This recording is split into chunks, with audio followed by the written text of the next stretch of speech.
नमस्कार मैत्रिणींनो, स्वरा आणि छकुली व्हिलॉग चॅनलमध्ये आपलं स्वागत आहे.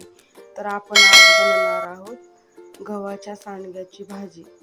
त्यासाठी आपण घेतलेला आहे सांडगा, बारीक चिरलेला कांदा, लसूण, हळद, मीठ, तिखट.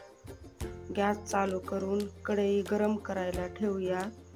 कढई गरम झाल्यानंतर त्यामध्ये 2-3 चमचे तेल टाकून घेऊयात. तेल चांगलं गरम झालेलं आहे. आता आपण त्यामध्ये थोडीसं जिरं, मोहरी टाकून घेऊयात.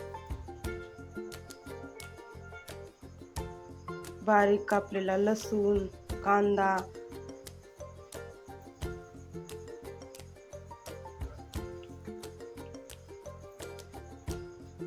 कांदा चांगला लालसर होईपर्यंत तेलावर परतून घेऊयात.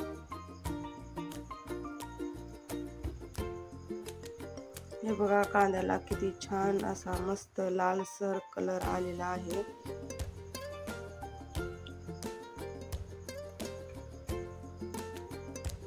आता आपण त्यामध्ये चवीनुसार थोडंसं मीठ घालूया.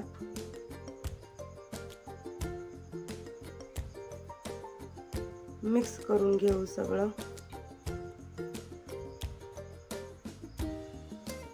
त्यानंतर गव्हाचा बनवलेला सांडगा टाकून घेऊ. त्यामध्ये शेंगदाण्याचं वाटण, लाल तिखट घालून छानपैकी मिक्स करून घेऊया. मैत्रिणींनो, गावाकडची रेसिपी आहे ही. गव्हाचा चीक काढल्यानंतर जो भुसा राहतो त्यापासून बनवलेला हा सांडगा आहे. चवीला खूप मस्त लागतो. आता सांडगा शिजण्यापुरतं थोडंसं पाणी टाकून घेऊयात.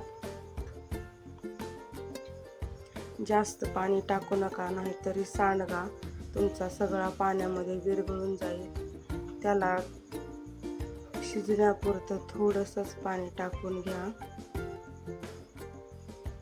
पाणी टाकल्यानंतर सगळं मिक्स करून घेऊ आणि त्याला 10 मिनिटे शिजू देऊ. मस्तपैकी सांडगा आपला शिजलेला आहे. तर बघा, आपण एका प्लेटमध्ये काढून घेऊयात. तर तयार आहे आपली मस्तपैकी गव्हाच्या भुशाची सांडग्याची भाजी. कसा वाटला व्हिडिओ नक्की कमेंट करून सांगा.